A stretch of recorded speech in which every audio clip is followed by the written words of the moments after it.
Assalamualaikum warahmatullahi wabarakatuh guys.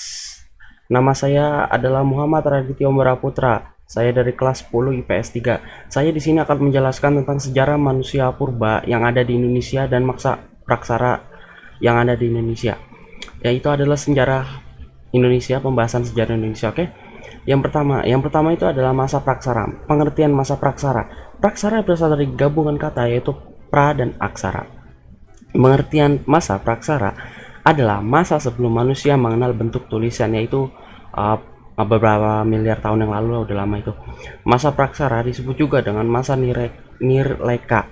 Nir artinya tidak ada dan leka artinya tulisan. Masa praksara merupakan istilah untuk menyebut prasejarah. Pra artinya sebelum, sejarah artinya peristiwa yang terjadi pada masa lalu yang berhubungan dengan aktivitas dan perilaku manusia, yaitu pada masa-masa yang lalu-lalu itu atau peristiwa-peristiwa yang terjadi gitu. Prasejarah dapat diartikan sebelum ada sejarah, yang berarti sebelum adanya aktivitas kehidupan manusia itu berapa miliar tahun yang lalu ya, sebelum ada aktivitas kayak manusia apa sekarang ini gitu. Yang kedua ada periodisasi masa praksara. Masa praksara dibagi menjadi dua, yaitu A. Periodisasi berdasarkan geologi, B. Periodisasi berdasarkan arkeologi. Pertama, periodisasi berdasarkan geologi dibagi menjadi 4, yaitu zaman Arkeozoikum atau bisa disebut dengan Azoikum, 4,5 atau 2,5 miliar tahun yang lalu, yaitu masa-masa yang udah lama banget itu. Artinya adalah masa kehidupan purba. Merupakan awal pembentukan kerak bumi yang berkembangan menjadi protokontinen dan awal terbentuknya hidrosfer dan atmosfer. Fosil tertua yang ditemukan adalah stromatoloid dan cyanobacteria, itu yang ada di Indonesia ya, bukan ada di luar negeri atau semacamnya. Yang kedua yaitu adalah zaman Paleozoikum, 2,5 miliar atau 245 juta tahun yang lalu. Artinya masa kehidupan awal, ditandai dengan perkembangan atmosfer dan hidrosfer serta kehidupan mikroorganisme berasal tunggal menjadi bersel banyak seperti Enkaryotes dan Prakaryotes. Kalian bisa searching aja di Google kalau kalian gak ngerti, oke? Jenis hewan invertebrata bertumbuh lunak menjadi di laut-laut dangkal, sepertinya ubur-ubur, cacing, dan koral, yaitu yang ada di pantai-pantai gitu ya. Terbagi menjadi 6 periode, yaitu Kambrium, Ordovisium, Silur, Devon, dan Karbon dan Perm. Oke, kalian ngerti sampai sini? Kalau kalian nggak ngerti, searching Google, oke? Yang ketiga, zaman Mesozoikum atau zaman sekunder, 245 atau 65 juta yang tahun. Itu adalah masa di mana terbentuknya dasar-dasar kehidupan modern terbentuk. Masa ini ditandai dengan aktivitas tektonik, iklim, dan evolusi. Ya kalau nggak salah itu zaman-zamannya dinosaurus. Oke, kita lanjut yang keempat. Yang keempat adalah zaman Neozoikum atau Konozoikum, 4,5 atau 1,5 juta tahun yang lalu. Artinya dalam zaman kehidupan baru muncul kehidupan baru yang mirip dengan makhluk hidup seperti saat ini ya, seperti monyet, orangutan, ya pokoknya manusia purba zaman-zaman dulu, oke? Terbagi menjadi dua, yaitu zaman tersier, 6,5 atau 1,8 juta tahun yang lalu. Ciri-cirinya adalah fauna primata serta burung tidak bergigi besar, burung unta, ikan moluska, dan Echinidormata. Oke. Kepunahan hewan dan tumbuhan secara silih berganti karena iklim global yang ekstrim. Ya dulu iklim itu global iklim yang ekstrim cukup terganggu ya. Zaman kuarter, ciri-ciri zaman kuarter 1,8 juta tahun yang lalu. Ciri-cirinya adalah kehidupan masa praksara di Indonesia dimulai ditandai dengan kehidupan berbagai jenis manusia purba. Oke, kita masuk ke periodisasi berdasarkan arkeologi. Dibagi menjadi dua, zaman batu dan zaman logam. Pertama, zaman batu dibagi menjadi 4, yaitu zaman batu tua, zaman batu tengah, dan zaman batu muda, dan zaman batu besar.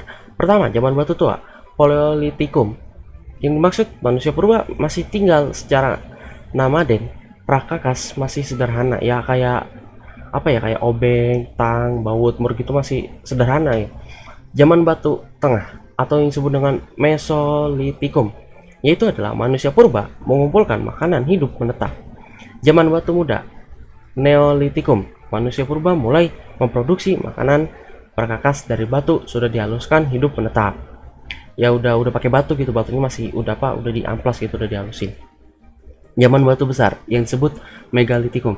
Muncul kepercayaan seperti animis dan dinamisme benda peninggalan seperti dolmen, menhir, sarkofagus dan kubur batu untuk pemujaan roh nenek moyang ya pada masa zaman-zaman dulu ya.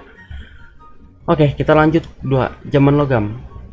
Disebut zaman perundagian karena terdapat golongan undagi yang terampil mengerjakan pekerjaan tangan, sudah mengenal teknik melebur dan mencetak logam. Alat-alat yang dibentuk untuk keperluan sehari-hari seperti pisau, sabit, mata kapak, pedang, mata tombak atau hal-hal yang semacam ini ya, oke.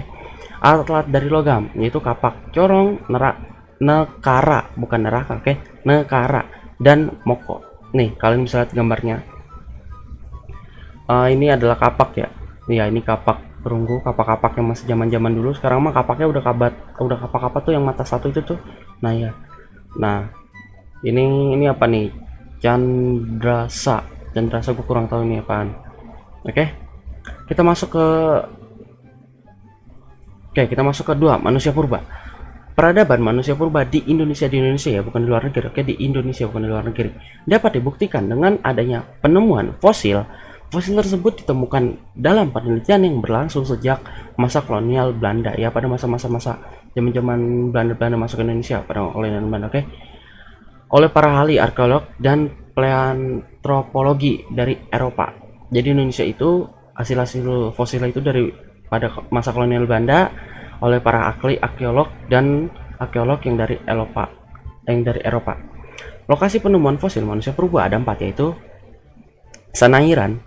Situs Sangiran merupakan situs manusia purba terbesar dan terpenting di dunia. Telah ditemukan sekitar 100 fosil manusia purba, yaitu adalah Homo erectus atau 50% lebih dari temuan fosil Homo erectus. Oke. Kita masuk ke Trinil. Selanjutnya. Terletak di dekat Sungai Bangawan, Solo, Desa Kau, Kecamatan Dogelar, Ngawi, Jawa Timur. Telah ditemukan atap tengkorak atau tulang paha Pithecanthropus ya, Erectus atau Homo erectus oleh Dugne Dobus pada tahun 1891. Apa ini namanya? Kalian bisa searchnya aja di Google kalau kalian masih belum paham dengan bacaan gua, atau kalian bisa baca sendiri. Oke, tadi. Yang ketiga, Ojak. Terletak di Kabupaten Tulunggang, Jawa Timur. Telah ditemukan sisa fosil reptil dan mamalia serta tengkorak manusia oleh Ogne Dobus dan diberi nama Homo wagenensis. Oke, yang keempat, Flores letak di Gua Liangbua di situs Purbakala, Flores, Nusa Tenggara Timur. Telah ditemukan fosil manusia purba yang diberi nama Homo floresiensis. Oke, jadi cukup di sini kalian paham. Kalau misalnya kalian belum paham, kalian tinggal searching di Google. Oke.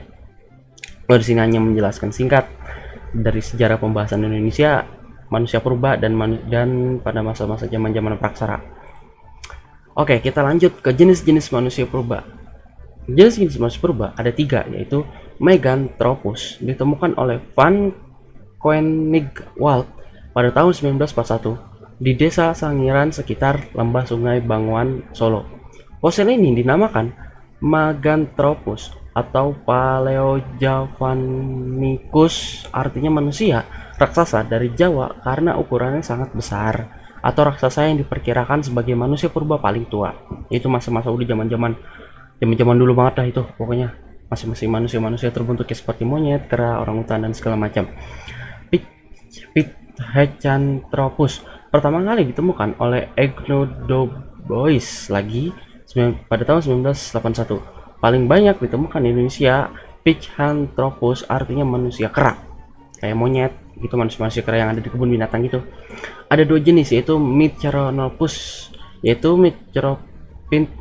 Meganthropus mojokertenis, jenis yang tertua di Indonesia ya. Pithecanthropus erectus atau Homo erectus. Oke, kita lanjut yang ketiga, Homo sapiens. Secara etimologi Homo berasal dari kata homo, manusia unspesies, cerdas, jadi Homo sapiens artinya manusia cerdas.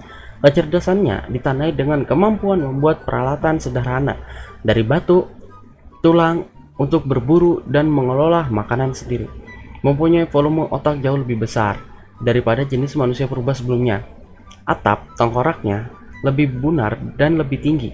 Berdasarkan daerah penemuan fosil Homo sapiens di Indonesia, dikategorikan menjadi 3 jenis, yaitu Homo wajacnensis, 2 Homo solenius, dan 3 adalah Homo floresiensis.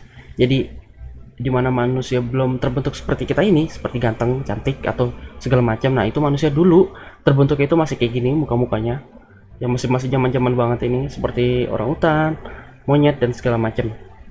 Oke. Oke, jadi segitu aja pembahasan dari gua. Jangan lupa untuk klik subscribe, komen dan like. Wassalamualaikum warahmatullahi wabarakatuh. Terima kasih semuanya.